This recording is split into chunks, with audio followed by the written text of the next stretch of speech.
Good morning, my brothers and sisters. Welcome to episode 114 of Be With Me. We're in a passage where Jesus is wrestling again with the Pharisees, and it's all about the Sabbath and fulfilling the law. So he's asking some big questions. What's lawful to do on the Sabbath? Remember, the disciples had walked through a field on the Sabbath and were gathering grain as they walked by.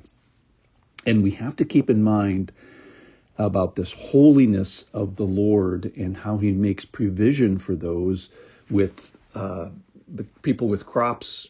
Got to leave your crops there, some of your crops there for the poor, and he makes provision for the people without crops, and say you can go and glean some of the crops. And he's asking the questions, what's instructive and authoritative in both the New Testament and the Old Testament? And here he's going to refer to the Old Testament, and we're going to go there. So let's start. This is our official passage is in Matthew 12.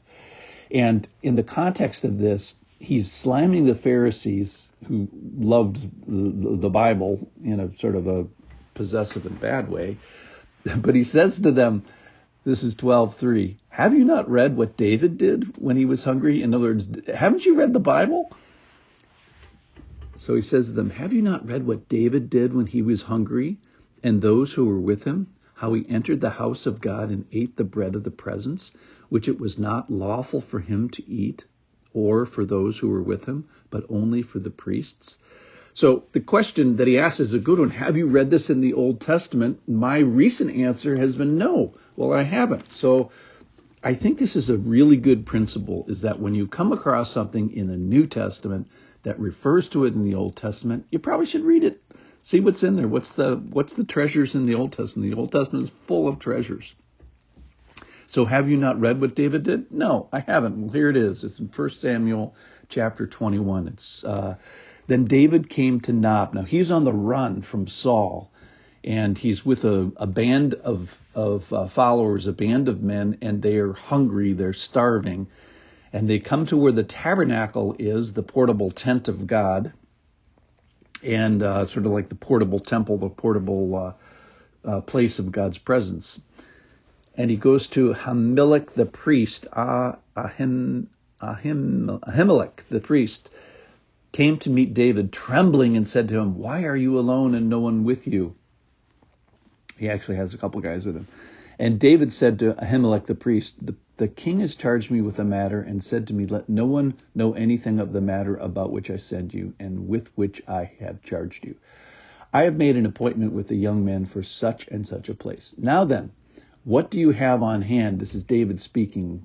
Give me 5 loaves of bread or whatever is here. And the priest answered David, I have no common bread on hand, but there is holy bread. If the young men have kept themselves from women, David answered the priest, truly women have been kept from us, as always when I go on an expedition. So there's been no women in the camp. The vessels of the young men are holy, even when it is an ordinary journey. How much more today will their vessels be holy? So the priest gave him the holy bread, for there was no bread there but the bread of the presence, which is removed from before the Lord to be replaced by hot bread on the day it is taken away.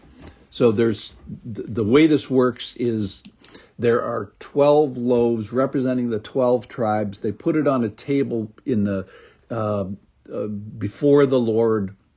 And then the Levites, the people, Aaron's descendants, are the ones that get to eat it. So it is both a sacrifice to the Lord, a tribute to the Lord, an offering to the Lord, and it's also provision for the people, his workers in the temple that don't have land.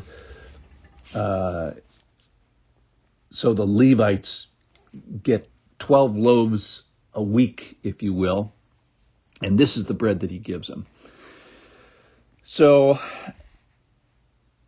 what David did is described in the New Testament. What David is doing here is not lawful. It is clear. The New Testament says what David did here in this passage in 1 Samuel was not lawful. How he entered the house of God and ate something that was only for the Levites. So why does David not get zapped for it?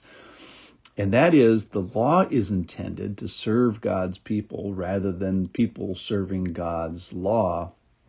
And the Sabbath is for God's glory, and the Sabbath is intended to serve God's people rather than God's people serve the Sabbath. And this whole system of what is the Sabbath about and what is God's provision about? Well, it's for man's benefit. It's for his welfare, for his needs being met, specifically the need for cycling and resting. But the Sabbath is not given. The purpose of the Sabbath is not given to restrict mercy, which is kind of what happens both to the disciples as they walk through the fields, as well as what happens to David.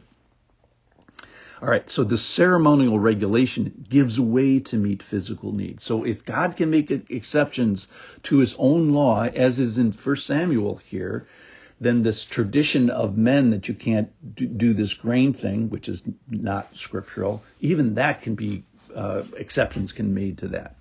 So in reading the passage in the New Testament, I think you have to read it with the spirit of the law, not the letter of the law. There's some similarities.